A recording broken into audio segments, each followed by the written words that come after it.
Thank you. Thank you, Samir, for that. Dr. Jaishankar, thank you for being back here in Australia and for re-enlivening the Raisina Dialogue Down Under, as Samir said, for 2.0. And to your credit and to the team's credit, you are absolutely living up to the Raisina being a dialogue and being involved in conversation, allowing us to canvass a full range of issues. So welcome. It's an absolute pleasure for us to be able to share this time with you. Thank you. It's good to be back. Great. I would love to spend the entire time talking cricket with you, but the substantive issues really, I think, are incredibly important, covering a full range of issues. I'd love to have some time towards the end opening up to some audience questions. So if you have a few, think of a few very important questions and we'll try and cover as many as possible.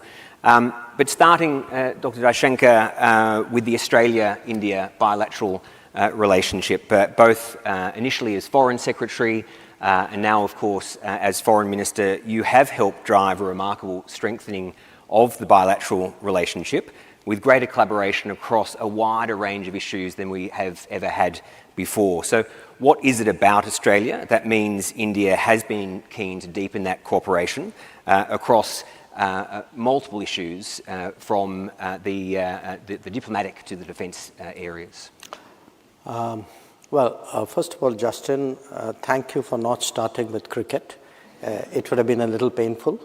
But so let's talk about something a little more positive as the first question, which is Australia. Till the cricket happens, then we'll have a different conversation. Look, some time ago, I started actually reflecting on why the Quad has worked the way it has. And my thesis, which is part of a book, was, yes, there's the obvious explanations, changing geopolitics, global goods deficit, etc. But an important part of the explanation is actually that India's different bilateral relationships with Quad members have grown very substantially in this period. Now, the other three Quad members have a different history and a different, closer relationship. And the change, in a way, I would say from 2007, when Quad was first attempted, to 2017, when the Quad was more successfully done the second time, is actually the change in the bilaterals. And I would say probably the bilateral which has changed the most is Australia. One metric of how a relationship is really is, okay, so how often did the PMs meet? And I think we had, about a 30-year spell where our PMs never actually formally sat down. Compare that to today when we have agreed on the practice of an annual summit. I look, at my own predecessors. I mean, this is my 5th visit to Australia in the last 3 years. I suspect if I looked at the last 5 visits of foreign ministers, probably take many, probably double-digit years.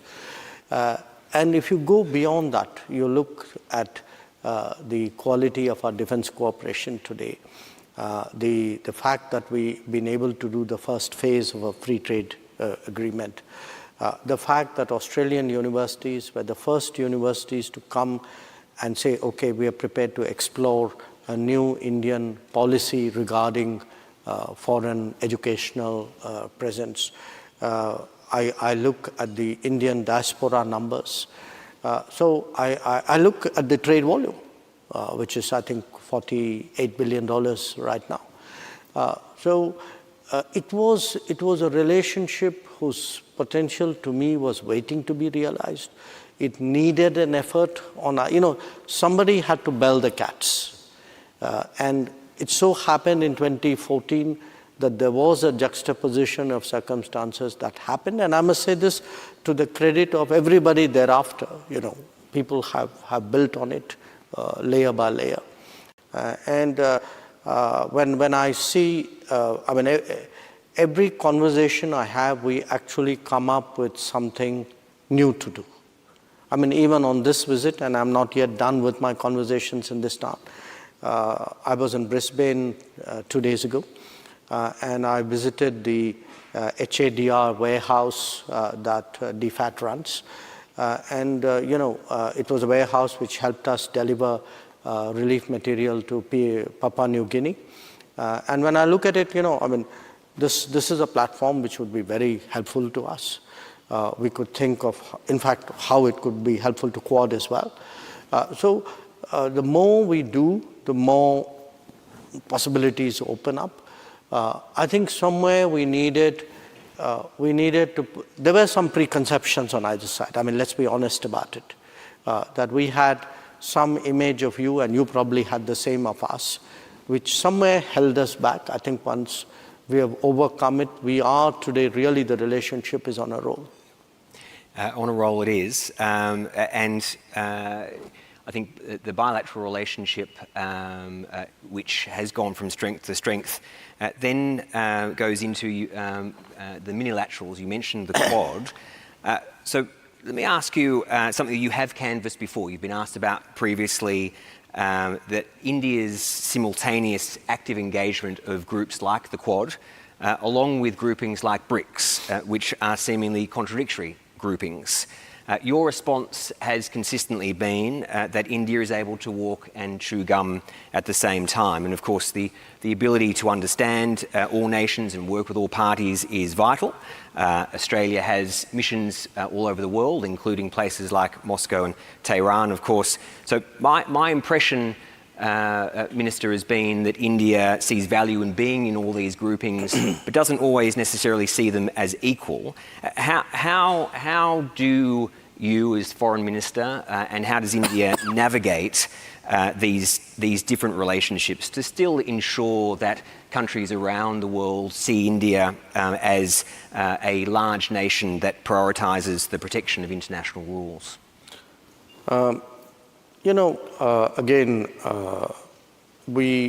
History, political culture,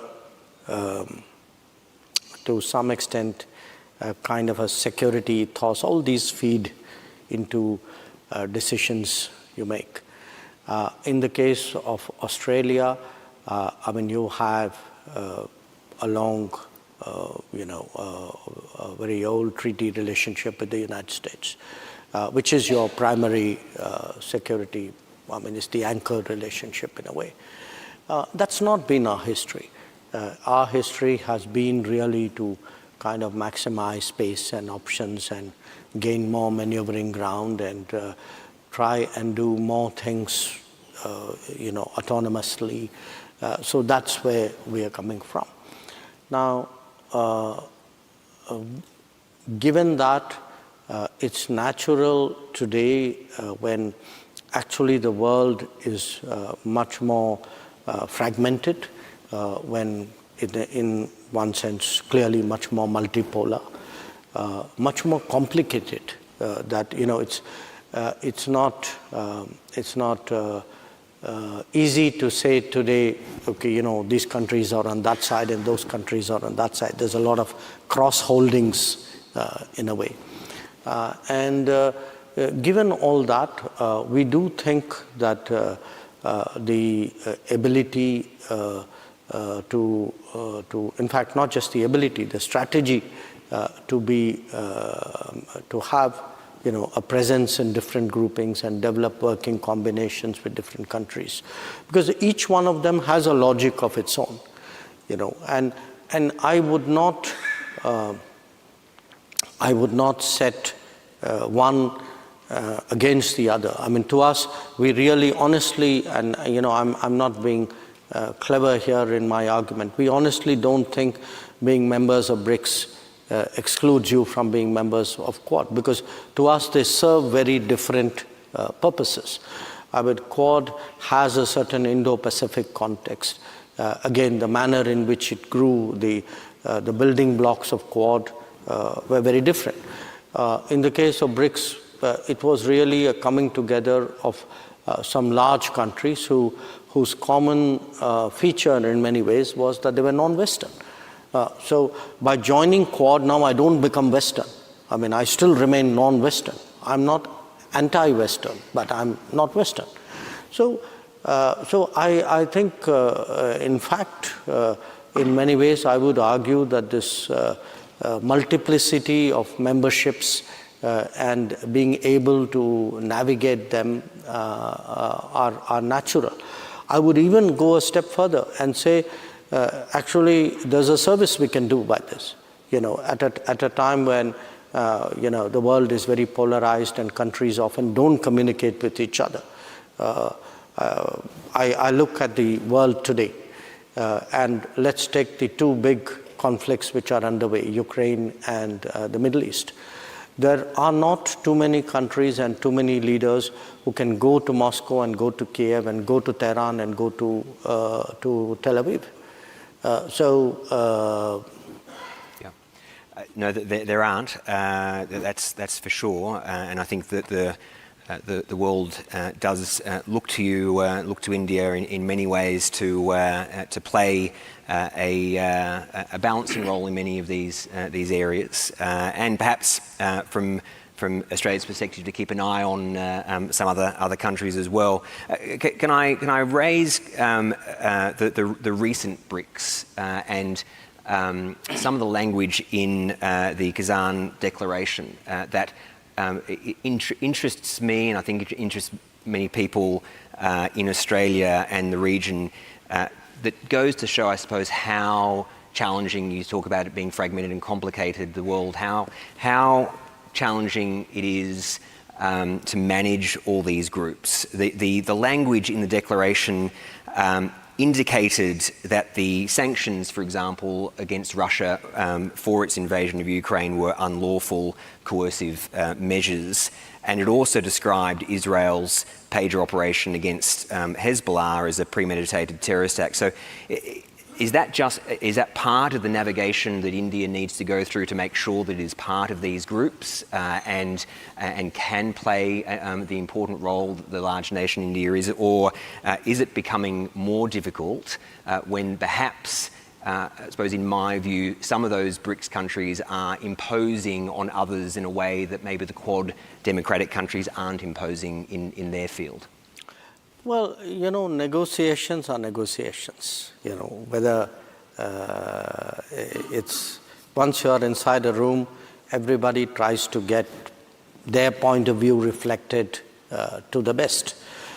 So it's not like one particular group has very heated negotiations and the other ones giving all members a free pass. It doesn't happen that way.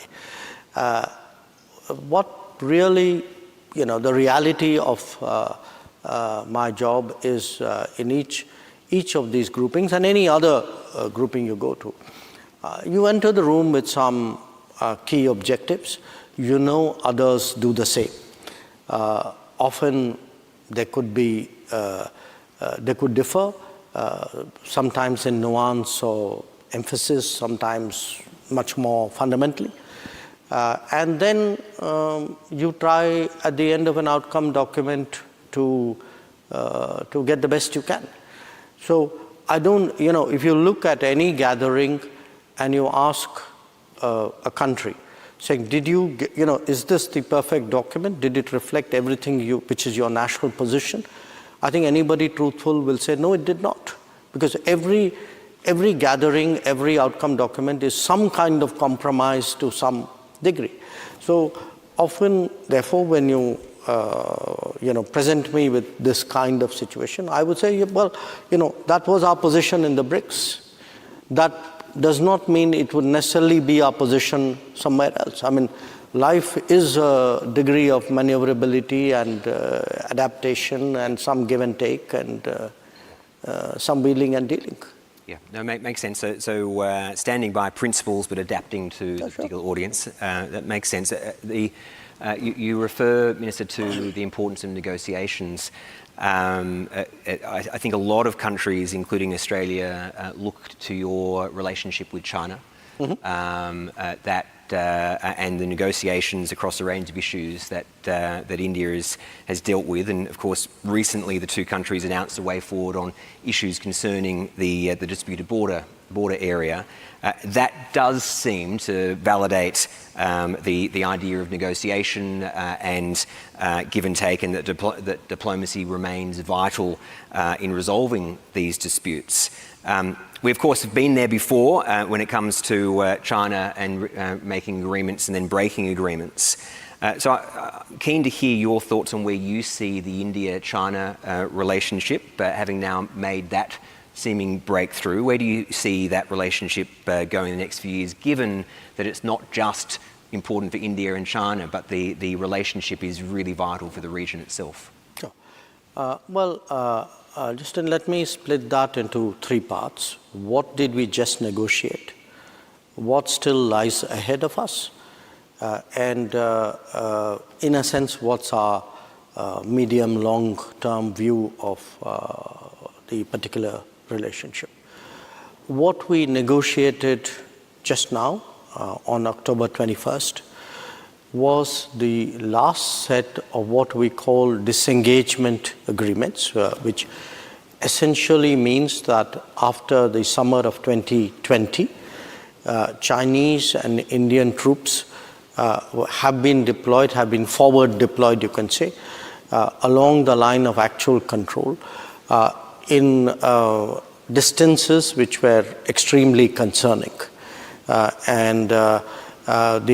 The priority has been to find ways of separating the troops, which is why the word disengagement, having them go back to their normal operating basis as far as possible, and also resuming patrol in the way in which it used to be done in 2020. Now, this lot of the last set of the last agreement, you can say, primarily related to two areas which had to do with patrolling, where there were obstructions to the patrolling, and those obstructions were resolved. And the expectation is that patrolling there would resume. In fact, it is happening as we speak. It'll take a little while because so we did the initial verification patrolling, then the actual patrolling takes place after that. Now, that's the part which we have got done. So you can say, in a way, the disengagement chapter is done. Its implementation will happen in the coming days to everybody's satisfaction. And the part which now awaits us, the immediate part which awaits us, is what we call the de-escalation, which is the build-up of forces along the line of actual control, because both of us, in our case, it was a counter-deployment. In their case, was the initial deployment. We have many more forces with much greater weaponry than existed along the line or proximate to the line before 2020. So we have negotiations ahead of us. During this period, our relationship was also very profoundly affected, because it has always been an assumption on our side that peace and tranquility in the border areas is a prerequisite for the development of our ties. And since peace and tranquility was disturbed, including one major incident of bloodshed, our relationship with China has cut back in different ways. So we also have to look at it. Now, everything is not going to happen at once. I mean, there will obviously be discussions of various kinds. But at the meeting, with the formal bilateral meeting between Prime Minister Modi and President Xi, which was actually happening after 5 years, what was agreed was that the Foreign Minister and the National Security Advisor, we would meet our counterpart, and so would the relevant officials, and find ways by which we will have to discuss, how do we normalize the relationship, and what would be the extent and the pace and the manner in which we would do that. The third part is, okay, but how do we actually see that relationship? It's really, in a way, quite a challenge, because you have two the two most populous countries in the world, both of whom have been rising. They are rising in a broadly parallel time frame, physically next to each other, in a manner in which I would argue there are very few historical examples. And how do you establish an equilibrium? Equilibrium between yourselves in the border areas, which happens to be disputed as well as establish a working relationship on other issues, regional issues, multilateral issues. How do your new expressions of influence and activities impact on the relationship? Where do they, in a way, come into contact with each other? I think these are really a very complex set of issues and do require a lot of thinking and management. I think a lot of the regional countries can learn from what you're doing, and you mentioned equilibrium. It's definitely a word that Australia's foreign minister uses a lot as well. I'm keen to give the audience out here a chance to ask you a couple of questions as well. I think we've got some roving mics. If you see the roving mics and want to gesture towards them, please do so.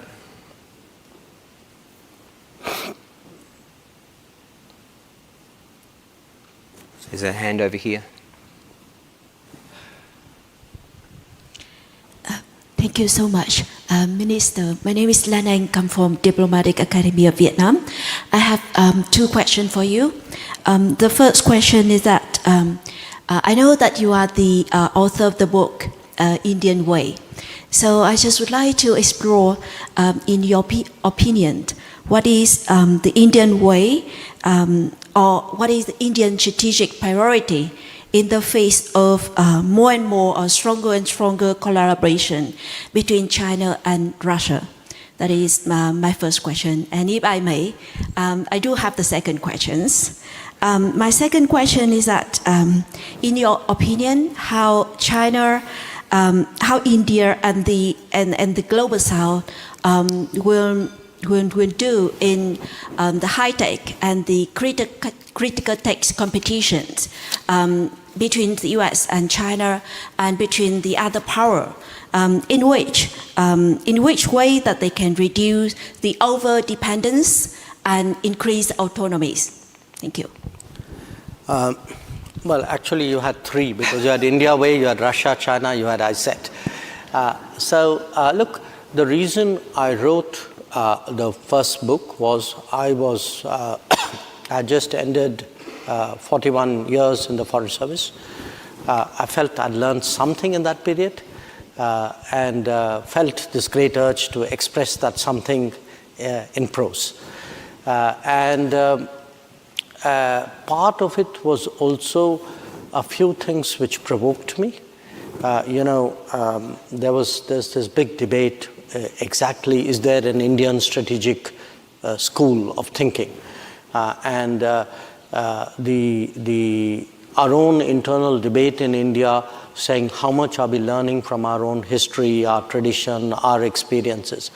So the idea was to draw on our analogies, on our history, on our epics, and create a kind of a framework which would then be popularized into others sort of thinking along similar lines. So that frankly was the endeavor. The Russia-China issue, look, if one looks at the continental landmass, please do not take it in any other way than I mean it. There are three big countries, north to south, Russia, China, India. There are other countries, some of them big as well, but these are the three largest countries. Now, it's been almost, I would say, a kind of a strategy 101 for us, that if there are three big players who are proximate to each other, it's in our interest to make sure that, remembering the basic geometry we learnt in elementary school, the two sides of a triangle will be bigger than the third. Never allow two sides to come to a point where the third is utterly disadvantaged. So this is not something which has happened now. It's been really for us almost like one of the first principles of our foreign policy or our national strategy in a way.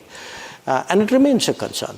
And I would even argue, going beyond that, at a time when Russia's options, Russia's relationship with the West is very badly damaged, and Russia is turning more and more towards Asia.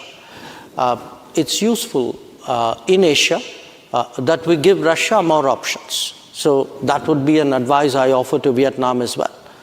So I think the more sort of broadly Russia is engaged by Asian countries, frankly, that will allow that much more diplomatic, political flexibility for everybody concerned. This is not to say that it's not directed against any particular country. I think this is the way the world should be run. In our view, everybody should get more space, more options, more solutions, and it makes for a more, let us say, a more exciting life, and that's what we all want. Your third question on ISET, there are issues where sometimes being close to the middle and focusing on expanding your space is a primary objective. There are issues on which doing collaborations are your primary objective. At that stage, this is not one of those issues you look for balancing so much. You actually look for practical outcomes. You look at a choice of partners and say, which choice of partners is likely to be more advantageous to me?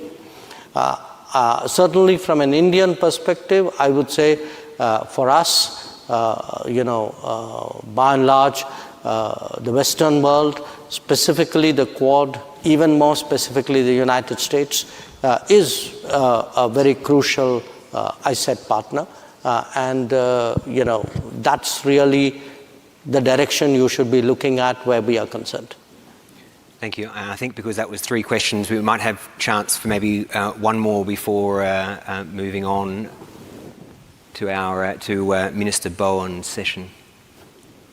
With the Indian community being the quickest growing community in Australia, with such a large diaspora, as Foreign Minister, what would you suggest that the Australian community can do to encourage the diaspora here, but also the relationship with India? Discuss more cricket. No, look, seriously, if I look at the big diaspora societies, and again, there are different kinds here. Some are more temporary, some are very narrowly work focused, some are with families, some are without families. But the kind of diaspora I see growing in Australia, I honestly think that it holds the key to the future of our ties. It's not the only key, but it's a very important key, because the model, in a way, the unconscious model which is shaping my thoughts is really the manner in which our relationship with the US transformed. I don't think it's a coincidence that the change in India-US relations can be almost completely correlated with the growth of the diaspora in the United States. So there's an obvious lesson there. What can the Australian society do in a way? Well, it can obviously, I think, make the best use of the diaspora, make them more comfortable, encourage them to maintain their identity and to serve as a living bridge. And I would say, if the, look, where India is concerned, the diaspora is usually very comfortable with the home country. And some of it is in the nature of the diaspora. People leave for non-political reasons. They tend to be family-centric. They tend to maintain family bonds back home. So there's a lot of travel and contacts in a way between the diaspora and the country of origin. So I would say the more the diaspora is made comfortable, the more they are seen as equal partners in Australia, the more they are likely to serve actually as almost as the ballast of the growing relationship. Thank you. And you have been very kind with your time. I haven't left enough time for questions, but the good news is you are back with us tomorrow with a session with your counterparts, Ministers Wong and Peters. So there will be more opportunities. But I can't let you go without saying that obviously the dialogue is happening in the middle of the US election, or the US election is happening in the middle of dialogue. Who do you think is going to win? The future President of the United States. Good. And you'll work with whoever that may be. Right. Great. Well, Minister Jaishankar, thank you for opening the Raisina Dialogue in dialogue. We're willing to canvass a whole range of issues, and I hope the rest of your trip is a successful one. Thanks very much. Thank you, Justin.